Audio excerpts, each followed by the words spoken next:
Mga kautol at mga kasuki, iba naman ang gagawin natin ngayon. Total, mamaya pa naman yung iyaw-iyaw. So, checkin ko muna to. Kasi hindi siya nag-detect ng battery, oh. Papakita ko lang sa inyo kung paano ang pag-fix nito.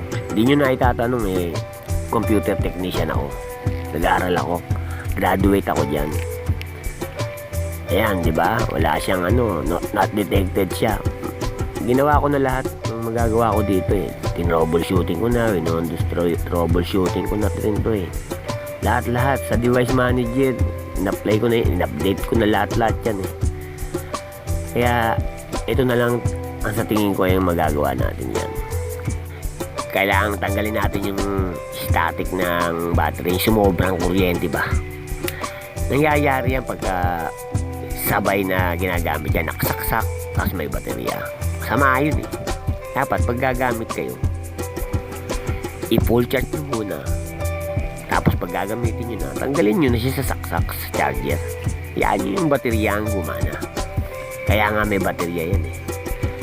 Ayan na nga oh. Tinanggal ko na nga dyan yung cover oh. Madali lang naman siyang tanggalin. Basta tatandaan nyo lang kung saan nakalagay yung tornilyo. Kasi yung iba pagka binabalik na yung tornilyo, sumusobra na yung tornilyo eh. Madali lang naman siya eh. Ilan lang naman tornilyo to, siguro may sa 15. Ayan oh. Natanggal ko na rin siya oh. Ang magandang screw dito yung maliit, tapos may magnet. Yan ang dyan, advisable para hindi nawawala yung at madali siyang makuha. Ayan na nga oh. Ayan, meron din tornilyo yan dyan, tatanggalin nyo yan. Madali namang yan eh, kabitan ng DVD-ROM, tatanggal yan. Meron din tornilyo yan dyan. Ayan, papakita ko sa inyo ha. Ayan oh. So sungkit-sungkitin nyo lang siya dyan. Tapos hilahin nyo, tatanggal yan ng kusa kasi wala nang tornilyo. Ang tornilyo nyo yung nasa gitna eh. So ayan mga kasukay, diba?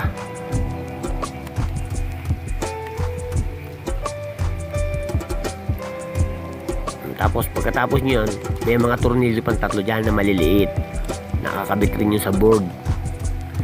So kailangan nyo rin tanggalin yun. Tapos itabi nyo lang kasi madaling mawala yan, maliit nga eh.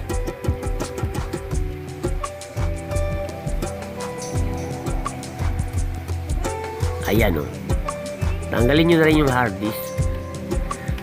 Kasi lumalaylay yan eh pag pag hindi nakatornilyo eh. So mas mabuti na yung safety tayo, diba? O ayan, natanggal ko na, diba? Ayan yung baterya o. Yung nasa may bandang kaliwa, yung may mga wire na pula. Ayan yan. Pero siyempre pagka nandiyan ka na, medyo lilinisin mo na rin yan. Kasi daming alikabok niyan o. Yan o, yan ang baterya. Tinuturo kong yan. Kasi yan, pagka natanggal natin yung static niyan, kung bagay hindi pa siya defective, gagana pa yan. Pero kung talagang baterya na ang may sira, yan ang papalitan nyo. At least alam nyo, di ba? Ayan, tinanggal ko na nga yung baterya. Kunti lang naman yan, may mga wire lang naman yan. Salpak lang naman yan. Tapos, hanapin nyo yung power button sa ilalim. Pindutin nyo mga 20 seconds o kaya hanggang 30. Hanggat wala yung baterya dyan. Take note ha, kailangan wala rin yung charger dyan tsaka yung baterya. Laging wala talaga siyang ka-power. Mga 20 to 30 seconds. Tapos bitawan nyo. Ganun lang. Grabe oh. Ang daming alikabok. Pati yung processor pa no. Ang daming mga parang agiw-agiw. Kaya lilinisin ko na rin yan mamaya mga kautol. At kaya nga, tapos na nga tayo. Siyempre babalikan natin yung baterya dyan. Doon sa pinagtanggalan natin. Para ma-check na natin kung tama ba yung ginagawa natin. Nakikita nyo ba itong baterya na to? Mahal din yan. May kamahalan din yan. Pero kung magagawa nyo naman, sundin nyo lang itong ginagawa ko at baka pumwede pa naman.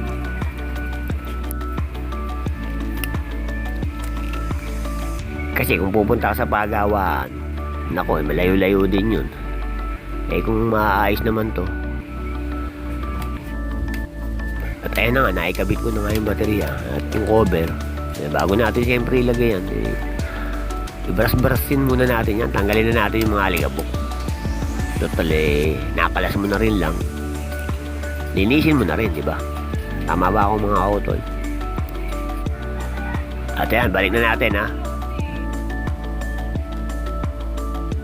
Sa puntong ito, chinecheck ko muna lahat. At sinisigurado ko kung mga nasa tamang pwesto na nga ba yung mga dapat ipwesto.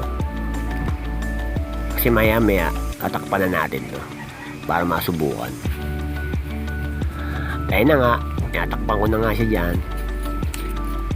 Siguraduhin lang natin na maganda yung pagkakatakip natin. Kung paano natin tinanggal, ganun din natin ikakabit ulit.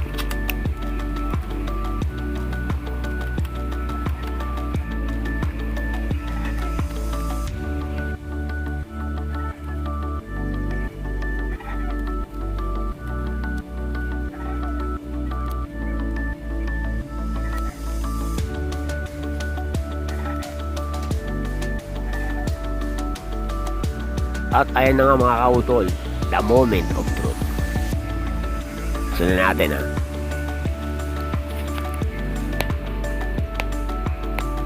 Oh, ayun. Gawa na. Detected na uli siya.